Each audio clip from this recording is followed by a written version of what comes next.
চলে আসলাম সেই ভাসমান পেয়ারা বাগান বা পেয়ারা পার। এদের দেখতেই পাচ্ছেন আমরা সেই অনাকাঙ্ক্ষিত জায়গায় আমরা চলে এসেছি, ভাসমান পেয়ারা বাগান। আজকে আপনাদের এখানে ঘুরে দেখাবো এখানে কি কি আছে।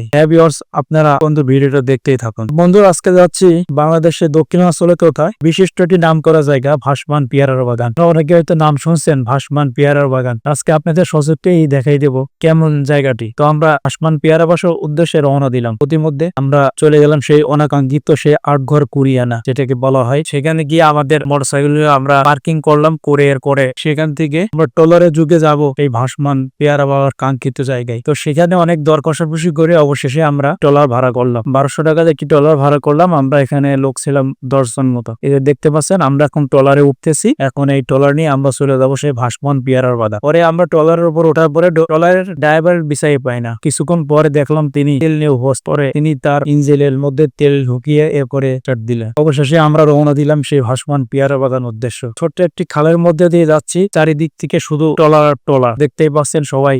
ভাসমান পেয়ারা বাগান দেখে তারা চলে আসছে কাঙ্ক্ষিত জায়গায়। আমরা সবাই মাত্র যাওয়া শুরু করলাম। তো আমাদের যাত্রা শুরু হলো। এই যে এখন যাচ্ছি আমরা, দেখছেন অত্যন্ত সুন্দর এবং মনোরম একটি জায়গা। পানির স্রোত দুই সাইডে প্রবাহিত হয়েছে। ছোট ছোট নৌকায় করে মানুষ পেয়ারা নিয়ে যাচ্ছে তাদের কাঙ্ক্ষিত জায়গায়। এই যে আমরাও ঠিক সেই কাঙ্ক্ষিত জায়গায় যাওয়ার উদ্দেশ্যে রওনা দিলাম এবং সাথে কিছু ক্যামেরা করে নেওয়ার চেষ্টা করতেছি। দুই সাইডে শুধু গুলো রেখে দেওয়া হয়েছে এবং সাইডে কিছু বাড়ি ঘরদর আছে দেখতে পাচ্ছেন। অত্যন্ত সুন্দর এবং মনোরম জায়গা।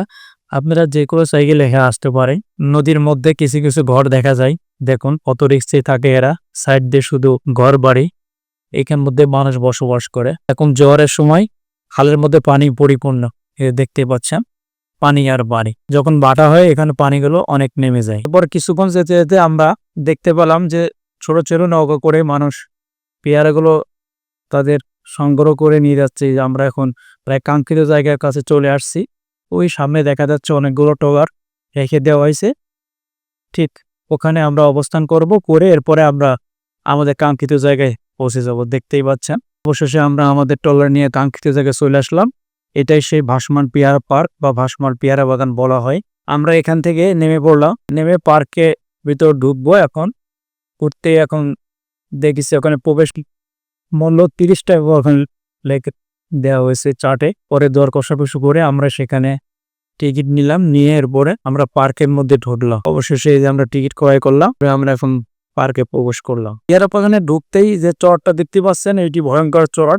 এই চড় দিয়েই পেয়ারা বাগানে ঢুকতে হয়। মূলত আসলে এখানে শুধু পেয়ারা গাছ। আমরা যদিও গিয়েছিলাম অনেক লোক যে পেয়ারা খাবো সে উদ্দেশ্য করে, কিন্তু আসলে আমরা পেয়ারা গাছের দেখতে পাই নাই। যে একটা যা আছে এরা দর্শক পেরে খেয়ে ফেলছে। ওখানে একটা বড় ওয়াচ টাওয়ার আছে। আমরা এখন সেই ওয়াচ টাওয়ারের ওঠার অপেক্ষায় এখন আমরা রওনা দিলাম এই চড়াটির উপরে। যদিও আমরা শুক্রবার গিয়েছিলাম, অনেক লোকের সমাগম, বিভিন্ন দূর দূরান্ত থেকে লোক আসছিল।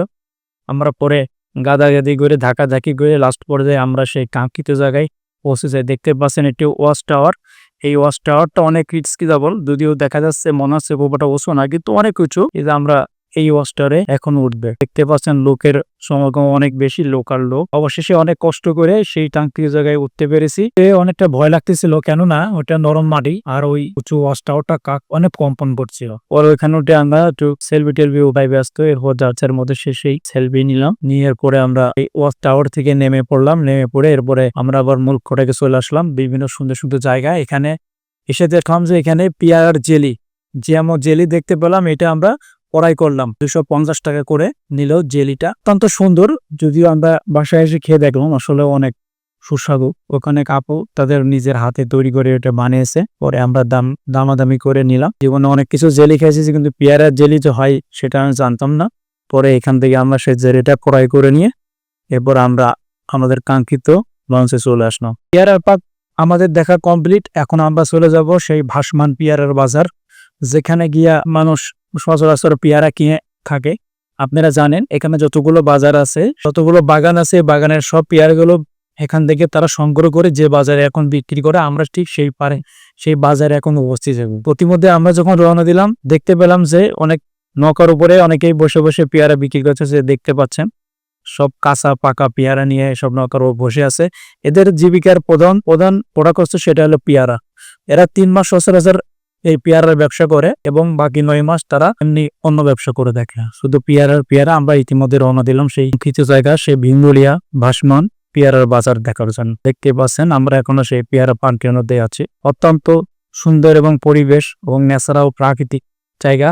এখানে অনেক শিক্ষা প্রতিষ্ঠান থেকে শিক্ষার্থী আসছে এবং বিভিন্ন পেশার লোকজন আসছে এবং ছুটির দিনে বিভিন্ন চাকরিজীবীরা আসছে পেয়ারা পার্ক দেখার জন্য। এদের যাওয়ার একমাত্র বাহন হচ্ছে লঞ্চ বা ট্রলার। ছোট ছোট নৌকা ট্রলার করে সবাই বিভিন্ন জায়গা ঘুরতেছে। দেখতে পাচ্ছেন অনেক জায়গা থেকে দূর থেকে এখানে লোক আসছে পেয়ারা বাগান সৌন্দর্য উপভোগ করার জন্য। আপনারা যে কেউ চাইলে অবশ্যই আসতে পারেন, অত্যন্ত সুন্দর জায়গা। অবশেষে আমরা চলে আসলাম সেই ভাসমান পেয়ারার বাজারে। দেখুন কত সুন্দর এখানে জায়গাটা। আরো অনেকেই এদের প্রধান বাহন আছে নৌকার উপরে ভাসমান অবস্থায় পেয়ারা কেনা বেচা করা। এখানে যারা ব্যাপারী আছে এরা ট্রলার নিয়ে আসে, এখানে পেয়ারাগুলো কিনে দেশের বিভিন্ন প্রান্ত থেকে এখানে বিভিন্ন দেশে এখানে পাঠানো হয়। আমাদের বন্ধু ছিল সাথে, দেখেন কি আনন্দ উপবাস করতেছে, দেখতে পাচ্ছেন। এক কথায় অনেক সুন্দর জায়গা। আপনারা আসলে চাইলে অবশ্যই আসতে পারেন এই ভাসমান পেয়ারা বাগান। এটি ঝালকাঠি জেলা, আটঘর কুড়িয়ানা জায়গাটার নাম।